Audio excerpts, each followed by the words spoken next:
वज़ीर बल्दियात, housing, town planning, public health engineering, rural development Sindh Saeed Ghani ने वजारत का मनसब संभालने के पहले ही रोज न्यू सिंध सेक्रेटरीट में सुबह 10 बजे अपने दफ्तर पहुंचकर वहां दीगर अफसरान से मुलाकात की।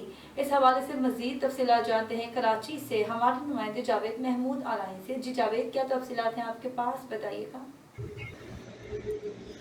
जी बिल्कुल, वज़ीर बल्दियात, housing, town planning, public health engineering व रूरल डेवलपमेंट सिंध सईद गनी ने कहा है कि महकमा बल्दियात और पब्लिक हेल्थ में अवामी मफाद के तमाम कामों को तरजीही बुनियाद पर हल किया जाएगा।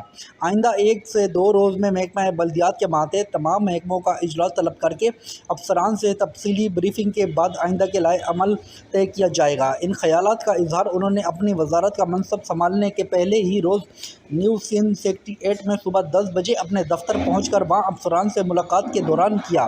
सूबाई वज़ीर बल्दियात सईद गनी से additional chief secretary Sindh Manzoor Sheikh, secretary public health engineering Sohail Qureshi, DGSBCA Ishaq Khoro, PD clerk Asif Jan Siddiqui, DGA KDA MD Sindh solid waste Imtiaz समेत दीगर अफसरान ने मुलाकात की। इस मौके पर सूबाई वज़ीर सईद गनी ने कहा है कि जो जिम्मेदारी मुझे मेरी पार्टी ने सौंपी है, इस जिम्मेदारी को अवामी मफाद के लिए हर मुमकिन तरीके से पूरा करना होगा और इसके लिए तमाम अफसरान मुकम्मल जिम्मेदारी और ईमानदारी के साथ अपनी अपनी जिम्मेदारियों को अंजाम दें।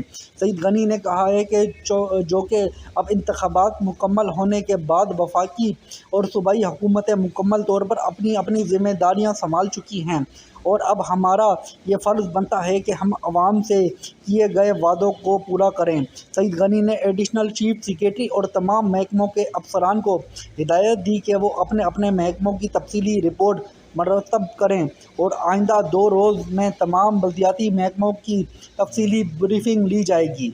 जी।